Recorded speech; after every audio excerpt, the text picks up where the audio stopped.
حضرت طلحہ رضی اللہ عنہ کا قاتل کون ہے؟ کبھی آپ نے ان کی منہ سے یہ بات سنی ہے؟ کبھی آپ نے اس طبقے کی منہ سے یہ بات آپ نے سنی کہ حضرت طلحہ کا قاتل فلاں ہے؟ یہ بات میرے خیال میں آج میرے سنی نوجوان نے پہلی مرتبہ سنی ہوگی کہ حضرت طلحہ سے یہ پوچھا کہ یہ بتاؤ کہ تم میرے خلاف جنگ کیوں کرتے ہو؟ کیا تم نے یہ نہیں سنا تھا غدیر کے اندر کہ رسول اللہ نے فرمایا کہ طلحہ تمہارے مولا علی ہیں؟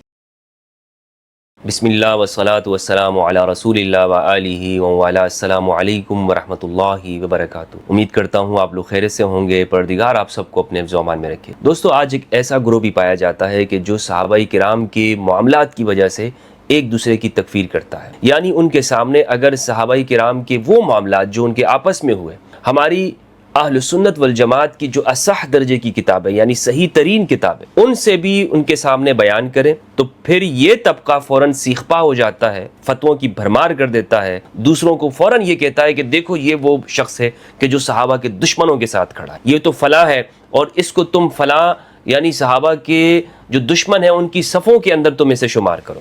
دیکھیں دوستو، صحابہ کرام کی معاملات جب اسے بیان کیا جاتا ہے، اس کی وجہ کیا ہے؟ اس کی بنیادی وجہ آج تک ہماری عوام نے اس کو سمجھا نہیں اور ان کو بتایا بھی نہیں کیا۔ جب آپ غلو کریں گے، یعنی جب صحابہ کرام رضوان اللہ علیہم کو آپ ان کا ایسا دفاع کریں گے کہ جس میں اہل البیت علیہم السلام ان کا موقف کمزور ہوتا ہو، تو آپ یہ دیکھیں گے کہ یہ غلو کر رہے ہیں، یعنی آپ انہیں ان کے مقام سے بڑھا رہے ہیں۔ مثلا میں آپ کو ایک مثال کے ذریعے اس کو واضح کرتا ہوں۔ ایک شخص آپ سے یہ کہتا ہے، کوئی مقرر ہے، کوئی خطیب ہے، مسجد کے ممبر پہ کھڑا ہو کر وہ آپ کے سامنے یہ بیان کرتا ہے کہ دیکھو وہ جو طبقہ ہے نا وہ صحابہ کا دشمن ہے، کیونکہ وہ یہ باتیں کر رہا ہے۔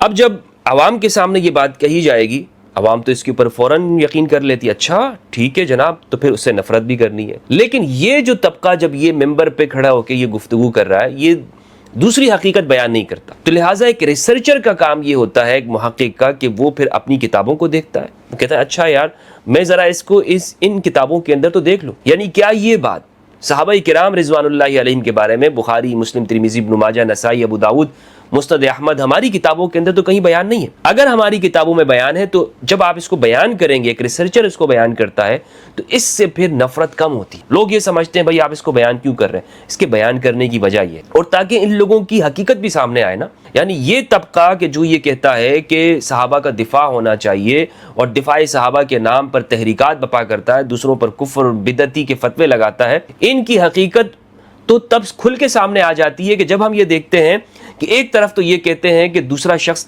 دشمنان صحابہ کے ساتھ کھڑا ہے، ان کے ساتھ اٹھتا بیٹھتا ہے، اور دوسری ہی جانب یہ ان لوگوں کی تعریف کر رہے ہوتے ہیں کہ جو حقیقت میں صحابہ کرام کے قاتلین ہیں، یعنی ایسی کتابیں لکھی جاتی ہیں کہ جو صحابہ کرام رضوان اللہ علیہم کے جو قاتلین ہیں ان کے دفاع کیے جاتے ہیں۔ واہ واہ واہ جناب، پھر بھی خود کو سنی کہا جاتا ہے۔ اس وقت ان کی غیرت کہاں چلی جاتی ہے کہ جب ہم یہ دیکھتے ہیں کہ مروان بن حکم کے دفاع میں کتابیں لکھی جاتی ہیں، مروان بن حکم کے عرس منائے جاتے ہیں، یعنی ان لوگوں کے کہ جنہوں نے اہل البیت کو شہید کیا، اہل البیت کے ساتھ ساتھ انہوں نے صحابہ کرام کو بھی شہید کیا، یہ پھر بھی ان کا دفاع کرتے ہیں۔ ہاں، میں آپ کو ایک مثال دینا چاہوں گا، اور آج کی گفتگو ہماری اسی موضوع کے اوپر ہے۔ حضرت طلحہ رضی اللہ عنہ کا قاتل کون ہے؟ حضرت طلحہ کون ہے؟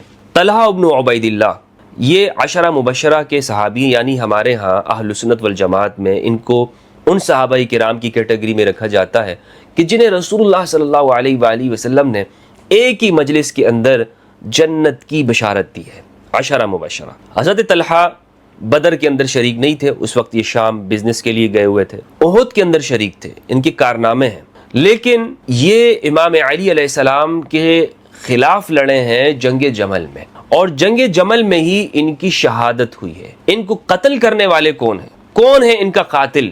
آج کیوں نہیں بتایا جاتا؟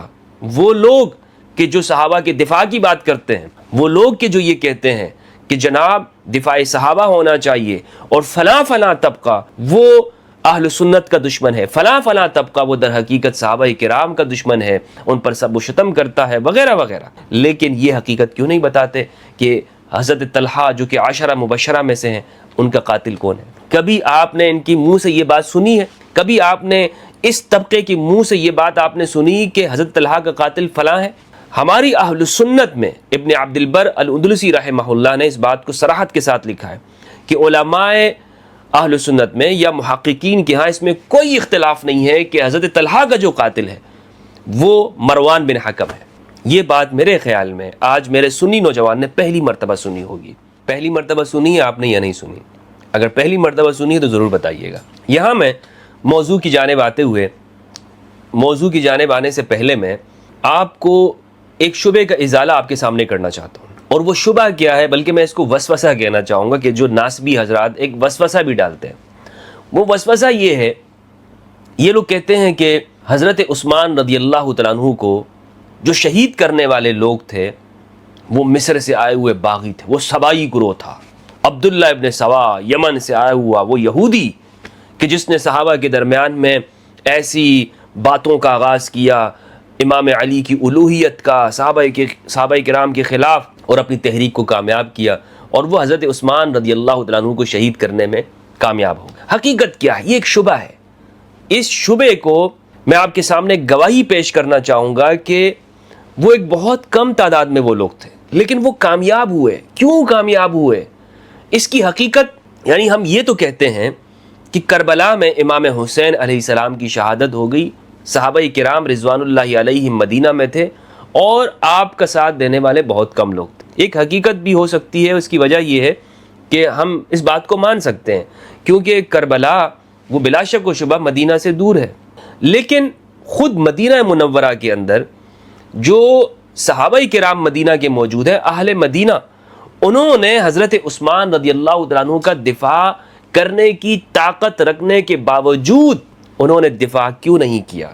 میں آپ کو گواہی آپ کے سامنے پیش کرنا چاہتا ہوں تاکہ یہ بات ہمارے سامنے واضح ہو جائے کہ یہ جو پروپیگنڈا کیا جاتا ہے کہ وہ جو باغی تھے نا وہ اتنی زیادہ تعداد میں آ گئے اور انہوں نے مدینہ کے اوپر قبضہ کر لیا اور فلاں فلاں، اور وہ اس میں کامیاب ہو گئے اور اس میں سبائی گروہ کا ہاتھ تھا. ایک اہل سنت والجماعت کے ہمارے جلیل القدر امام شمس الدین الذہبی رحمہ اللہ سے گواہی پیش کرنا چاہتا ہوں. تاریخ الاسلام 11 ہجری سے 40 ہجری کے واقعات کو بیان کرتے ہوئے صفحہ نمبر 448 پر شمس الدین الذہبی رحمہ اللہ المتوفی 748 یعنی یہ 8ویں صدی ہجری کے یہ جلیل القدر اہل سنت امام ہیں. وہ لکھتے ہیں والذین قدموا من البصرۃ 100 کہ جو بصرہ سے آئے تھے وہ 100 کی تعداد میں تھے. رأسهم حکیم ابن جبلہ وکانوا یدا واحدۃ فی الشر، یہ لوگ حکیم ابن جبلہ کی سرداری میں ایک ہی مٹھی بنے ہوئے تھے. وکانت حثالۃ من الناس قد ضووا الیہم، اور لوگوں میں سے چند گنے چنی تعداد میں لوگوں نے ان کا ساتھ گنی، یعنی ان کو انگلیوں کے اوپر ہم شمار کر سکتے ہیں. وکان اصحاب النبی الذین خذلوہ کرہوا الفتنہ، اور صحابہ کرام رضوان اللہ علیہم نے حضرت عثمان رضی اللہ عنہ کو تنہا چھوڑ دیا. کرہوا الفتنہ، کیونکہ وہ جنگ نہیں کرنا چاہتے تھے. وظنوا ان الامر لا يبلغ قتلہ، انہوں نے یہ بات سمجھی کہ نوبت قتل کے اوپر نہیں آئے گی. فلما قتل ندموا علی ما ضیعوا فی امرہ، کہ جب حضرت عثمان شہید کر دیے گئے تو پھر انہیں اپنی بات کے اوپر ندامت ہوئی. ذہبی اپنا تبصرہ کرتے ہوئے لکھتے ہیں، یہ ذہبی کا کومنٹ ہے، کہتے ہیں وَلَعَمْرِ لَوْ قَامُوا أَوْ قَامَ بَعْضُهُمْ فَحَثَا فِي وُجُوهِ أُولَئِكَ التُّرَابَ لَانْصَرَفُوا خَاسِئِينَ. کہتے ہیں کہ اگر یہ صحابہ سارے کے سارے یا تھوڑے بھی ان میں سے اس گروہ کے سامنے کھڑے ہو جاتے یا ان کے اوپر مٹھی میں مٹی اٹھا کر ان کے اوپر بھی پھینکتے تو یہ سارے کے سارے نامراد ہو کر واپس چلے جاتے ہیں.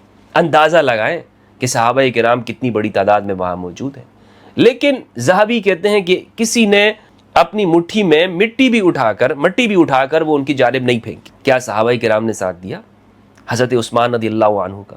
تو پھر جو یہ کہتے ہیں کہ جناب ان باغیوں نے شہید کر دیا، باغیوں نے یہ کر دیا، بھائی یہ صحابہ کرام کا موقف بھی تو دیکھے نا.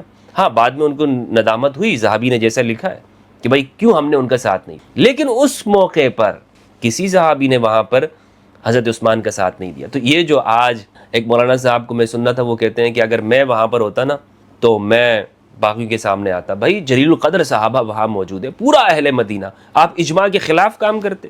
صحابہ کی جماعت ایک طرف وہ ہے، وہ کہتی ہے بھائی وہ انہوں نے چھوڑ دیا اکیلا، اور آپ کہتے کہ نہیں میں ساتھ میں ہوں. تو یہ معیار کیسا ہے آپ کا؟ میں سوال یہ کروں، میں یہ نہیں کہہ رہا ہوں کہ آپ کو ساتھ نہیں دینا چاہیے. حضرت عثمان رضی اللہ تعالیٰ عنہ کا ساتھ امام علی علیہ السلام نے اپنے بچوں کو ان کی حفاظت کے اوپر لگایا، اپنے جگر کے ٹکڑوں کو سیدنا امام الحسین، سیدنا امام الحسن علیہم السلام، ان کو ان کی حفاظت کے اوپر لگایا، حضرت عثمان کی حفاظت پہ معمور کیا۔ لیکن میرے کہنے کا مقصد یہ ہے کہ یہ کہتے ہیں نا کہ ہم صحابہ کی اکثریت کے پیچھے چلنے والے ہیں، تو صحابہ کی اکثریت وہ کہاں پہ کھڑی؟ تو دوستو موضوع کی جانب میں آتا ہوں، اور موضوع ہمارا یہ ہے کہ حضرت طلحہ رضی اللہ عنہ کا جو قاتل ہے وہ کون ہے؟ میرے سامنے ہے المعجم الکبیر۔ المعجم الکبیر کی روایت ہے، روایت نمبر 200 ہے اور 201۔ میں ترتیب کے ساتھ میں آپ کے سامنے یہ چیزیں پیش کروں گا تاکہ ایک ایک بات آپ کے سامنے واضح ہوتی جائے۔ کہتے ہیں حدثنا یحییٰ بن بکیر، ہمیں بیان کیا یحییٰ بن بکیر نے، قال، وہ کہتے ہیں قتل طلحہ بن عبید اللہ رضی اللہ عنہ، حضرت طلحہ کو شہید کیا گیا یوم الجمل، جمل کے دن میں۔ اس سے یہ بات معلوم ہوئی کہ وہ جمل میں شہید ہوئے، یعنی جنگ جمل میں۔ اگلی جو روایت ہے وہ قیس بن ابی حازم سے ہے، وہ کہتے ہیں قال رأیت مروان بن الحکم حین رمی طلحہ یومئذ بسہم، وہ کہتے ہیں کہ میں نے مروان بن حکم کو دیکھا، کب؟ جب رمی طلحہ یومئذ بسہم، کہ جب تیر کے ذریعے سے حضرت طلحہ کو مارا گیا، فوقع فی عین رکبتہ فما زال یسبح الی ان مات، وہ تیر سیدھا جا کر ان کے عین پنڈلی کے درمیان میں جا کر وہ پیوست ہو گیا، وہاں جا کر لگائے، اور وہ تسبیح کرتے رہے یہاں تک کہ ان کا انتقال ہو گیا، وہ شہید ہو گئے۔ مجمع الزوائد و منبع الفوائد انہوں نے روایت لائی ہے، اور روایت کا نمبر ہے 14822، اس میں یہی بات ہے۔ کہتے ہیں رواہ الطبرانی و رجالہ رجال الصحیح، اس میں بالکل وہی بات ہے جو میں نے پچھلی روایت میں بیان کی، لیکن یہاں پر یہ کہتے ہیں رواہ الطبرانی و رجالہ رجال الصحیح، اس کو طبرانی نے روایت کیا اور اس کے جو راوی ہیں وہ صحیح کے راوی ہیں۔ اگلا جو حوالہ میرے بھائی میں آپ کے سامنے پیش کرنا چاہتا ہوں وہ ہے الاصابہ فی تمییز الصحابہ، ابن حجر اسقلانی رحمہ اللہ سے، اور یہ ہمارے ہاں جلیل القدر امام ہیں اہل سنت میں محدثین میں سے۔ یہ کہتے ہیں وروا ابن عساکر، ابن عساکر نے روایت کیا ہے من طرق متعددۃ، متعدد طرق سے، ان مروان ابن الحکم، کہ مروان ابن الحکم هو الذی رماہ فقتلہ منہا، وہی شخص ہے کہ جس نے، مروان وہ شخص ہے کہ جس نے حضرت طلحہ کو تیر مارا تھا اور قتل کیا، اور یہ بسند صحیح، وَأَخْرَجَهُ ابو القاسم البغوی بسند صحیح، اور اسے ابو القاسم البغوی نے نقل کیا ہے کمزور سند کے ساتھ نہیں، بسند صحیح۔ آگے کہتے ہیں عن الجارود ابن ابی صبرۃ قال لما کان یوم الجمل، جب جمل کا دن تھا، نظر مروان الی طلحہ، تو مروان نے حضرت طلحہ کو دیکھا، فقال، اس نے کہا لا اطلب ثأری بعد اليوم، آج کے بعد میں حضرت عثمان کے خون کا قصاص نہیں مانگوں گا۔ فنزع له بسهم فقتله، تیر مارا اور قتل کر دیا۔ اگلا جو حوالہ ہے میرے بھائی شذرات الذهب فی اخبار من ذهب، لابن عماد الحنبلی رحمہ اللہ کی، جلد اول ہے، اس میں یہ لکھتے ہیں وقتل یومئذ طلحة بن عبید اللہ القرشی التیمی، حضرت طلحہ اس دن شہید ہوئے، کس دن؟ جس دن جمل ہوئی۔ قیل رماہ مروان بن الحکم لحقد کان فی قلبہ علیہ، مروان نے ہی ان کو قتل کیا اس حسد کی بنا پر کہ جو مروان کے دل میں ان کے ساتھ تھا۔ وکان ہوا وہو فی جیش واحد، ایک ہی لشکر میں تھے، حضرت عائشہ ام المؤمنین رضی اللہ عنہا کے لشکر کے اندر یہ دونوں تھے۔ لیکن مروان کو فائدہ کیا تھا؟ مروان کو فائدہ اس لیے تھا کہ مروان خود یہ چاہتا تھا کہ اس پورے اقتدار کے اوپر اس کا قبضہ ہو جائے، اور آگے جا کر پھر اسے قبضہ ہوا۔ میزان الاعتدال فی نقد الرجال کے اندر ذہبی رحمہ اللہ نے لکھا ہے، وہ کہتے ہیں مروان بن الحکم الاموی ابو عبد الملک، یہ جو مروان ہے یہ اموی ہے اور ابو عبد الملک ہے، عبد الملک بن مروان کا کے والد صاحب ہیں۔ ان کے بارے میں کہتے ہیں قلت روی عن بسرا وعن عثمان وله اعمال موبقہ، اس کے جو اعمال ہیں ہلاکت والے اعمال ہیں، نسأل اللہ السلامہ، ہم اللہ سے سلامتی مانگتے ہیں، یعنی اللہ سے ہم سلامتی کی دعا کرتے ہیں، اتنے خطرناک قسم کے اس کے اعمال ہیں۔ رما طلحہ بسہم وفعل وفعل، اس نے حضرت طلحہ کو تیر سے مارا تھا اور اس نے جو کیا سو کیا، یعنی اس نے بہت جو برے کام کیے ہیں۔ الاستیعاب فی معرفت الاصحاب لابی عمر یوسف بن عبداللہ ابن محمد ابن عبد البر الاندلسی رحمہ اللہ، جلد اول ہے یہ میرے سامنے، اور اس میں جو دارالمعرفہ بیروت لبنان سے یہ چھپی ہے یہ کتاب، صفحہ نمبر 386 پر کہتے ہیں ثم شہد طلحۃ بن عبید اللہ یوم الجمل محاربا لعلی، امام علی علیہ السلام کے مخالف یہ آئے امام علی سے جنگ کرنے کے لیے۔ فزعم بعض اہل العلم، بعض اہل علم کا یہ خیال ہے ان علی دعاہ فذکرہ اشیاء من سوابقہ وفضلہ، امام علی علیہ السلام نے مستدرک الحاکم کے اندر بھی یہ روایت موجود ہے کہ حضرت طلحہ سے یہ پوچھا کہ یہ بتاؤ کہ تم میرے خلاف جنگ کیوں کرتے ہو؟ کیا تم نے یہ نہیں سنا تھا غدیر کے اندر کہ رسول اللہ نے فرمایا کہ طلحہ تمہارے مولا علی ہیں؟ جب تم نے اقرار کیا تھا کہ ہاں ہمارے مولا علی ہیں، تو غدیر میں تم نے میری ولایت کا اقرار کیا ہے، اے طلحہ آج تم جمل میں میرے سامنے آگے کھڑے ہو اور مجھ سے قتال کرنے کے لیے آئے ہو۔ یہ مستدرک للحاکم کے اندر روایت ہے۔ تو حضرت طلحہ نے کہا کہ امیر المؤمنین میں ذہن سے میری یہ بات نکل گئی تھی، تو حضرت طلحہ واپس چلے جاتے ہیں اور بیٹھ جاتے ہیں۔ مستدرک کی روایت یہ ہے کہ مروان تیر چلاتا ہے اور حضرت طلحہ کو جا کر وہ لگتا ہے اور اس سے ان کی شہادت ہو جاتی ہے۔ تو ابن عبد البر اندلسی رحمہ اللہ کہتے ہیں وَلَا يَخْتَلِفُ الْعُلَمَاءُ الثِّقَاتُ فِي أَنَّ مَرْوَانَ قَتَلَ طَلْحَةَ يَوْمَئِذٍ، اس میں جو ثقہ علماء ہیں ان میں سے کسی کا اختلاف نہیں ہے کہ بے شک مروان نے ہی حضرت طلحہ کو شہید کیا۔ اس بات سے تمہاری جان نہیں چھوٹے گی ناسبیو کہ جو تم لوگوں کی آنکھوں میں دھول جھولنے کا کام کرتے ہو، دھول جھونکنے کا کام کرتے ہو۔ کن باتوں سے؟ جناب دفاع صحابہ کے نام سے۔ بھائی حقیقت تو لوگوں کو بتاؤ کہ یہ جو ہمارے علماء اہل سنت یہ بات لکھ گئے، کیا لکھا ہے انہوں نے؟ ابن عبد البر رحمہ اللہ نے۔ ان کو اگر آپ سنی نہیں کہتے ہیں تو اس علی وجہ الارض کوئی سنی نہیں ہے، زمین کے چہرے کے اوپر کوئی بھی سنی نہیں بچتا ہے۔ لیکن آپ یہ دیکھیں گے کہ یہ کبھی بھی عوام کو نہیں کہیں گے، نہیں بتائیں گے، کیونکہ اس کا جو تعلق تھا مروان کا یہ بنو امیہ میں سے تھا۔ یہ کیونکہ ایک کے بارے میں بتائیں گے تو پھر تحقیق کے دروازے آگے چلتے جائیں گے، لوگ تحقیق کریں گے۔ اچھا تو یہ ہے حقیقت میرے بھائی کہ حضرت طلحہ کا جو قاتل ہے وہ مروان بن حکم ہے، ابو عبد الملک۔ اور یہ میں نے علماء کرام کی تصریحات، اکابر اہل سنت ان کی تصریحات آپ کے سامنے پیش کی کہ یہ جو قضیہ عثمان ہے کہ حضرت عثمان کا جو معاملہ ہے اسے لوگوں کے سامنے سارا کا سارا اٹھا کر وہ ڈال دیتے، مصر سے آئے ہوئے تھے، بصرہ سے آئے ہوئے تھے، اور باقی جو معاملات تھے وہ ایسے ہی ہو گئے، بالکل اتفاقاً ہو گئے، اور ایسی پروپیگنڈا مہم چلی تھی کہ اس میں کسی کو کچھ پتہ ہی نہیں چلا کہ ہو کیا رہا ہے۔ تو دوستو یہ میں نے چاہا کہ حضرت طلحہ رضی اللہ عنہ کے قاتل کا جو معاملہ ہے ان کی نشاندہی ہو جائے، یہ آج آپ کے سامنے پوری GIT رپورٹ میں پیش کر رہا ہوں۔